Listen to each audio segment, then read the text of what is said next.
G'day trendsetters, it's only a few days after the winter solstice, which puts us in the middle of winter. But even so, Marvin the Martian here is just raring to take off, as you might be able to tell. So basically, I just want to bring you up to date with what Marvin is up to, which is obviously taking off. But there's still a few little things I want to do that I'd like to share with you, and we'll get right into that right now.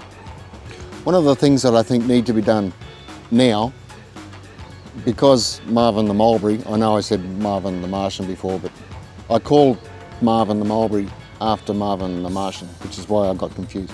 Marvin the Mulberry, fertilising, because he's growing. Obviously, he's going to need nutrient, he's also going to need to flower, and he's also going to need to set fruit, and then he's going to need to grow that fruit.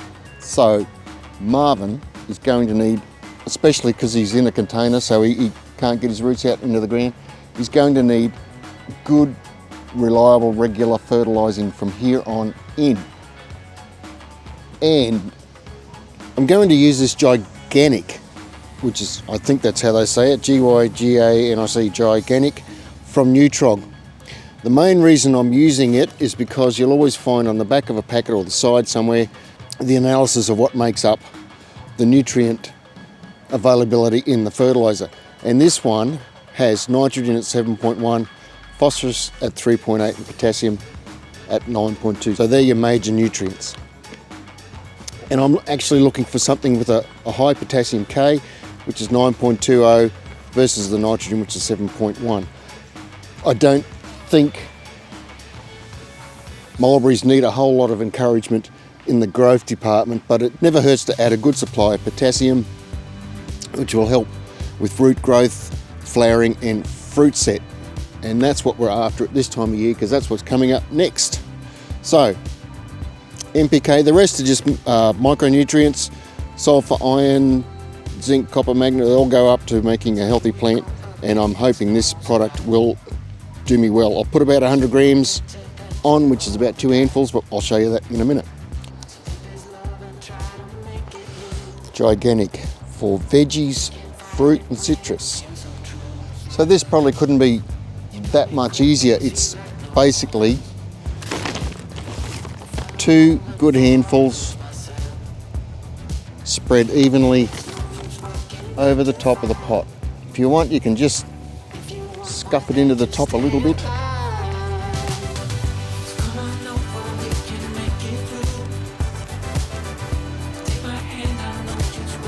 And that's it, every 2 months. So it's almost July, so July, August, beginning of September, which is probably about when this will be fruiting, so that'll be another good kick to get that fruit up to a nice good size. About the only thing left to do now is watering. And between now and fruiting, the last thing anybody wants to happen is for this to dry out, because it will just set it back so far. It'll go into shock, it'll drop flowers, it'll drop fruit. So I'll have to be diligent, come out probably for the next month, every second day and water. As the days get longer and the days get warmer, I'll need to keep an eye on it, and possibly even water daily. If I do start watering a lot because of the warmer days, I'll start adding a little bit of liquid fertilizer as well, so as to maintain a good level of nutrient in the potting mix, because once you start watering a lot, you're going to start flushing nutrients out. I think that's about it. Hopefully in, what do we got, July, June, July, August, in about 2 months, I'll be picking mulberries. After that, this is the 600 or a 60 centimetre pot, and I have found a 90 centimetre pot that I can buy, and I'm thinking I will go one more size, because the root system on this thing just fills this pot right out. So I'll get the 90 centimetre pot, I'll cut Marvin down by half. Sorry Marvin, but something we have to do. And we'll whack him in the 90 centimetre pot, but that won't be until all the fruit's gone. Towards the end of September, October. It's freezing cold out here, it's trying to rain. So If you've liked this video so far, please like and subscribe. If you haven't already, that is. If you have subscribed, thanks for watching this far. And stay warm, and I'll see you in the next video. Cheers and bye for now.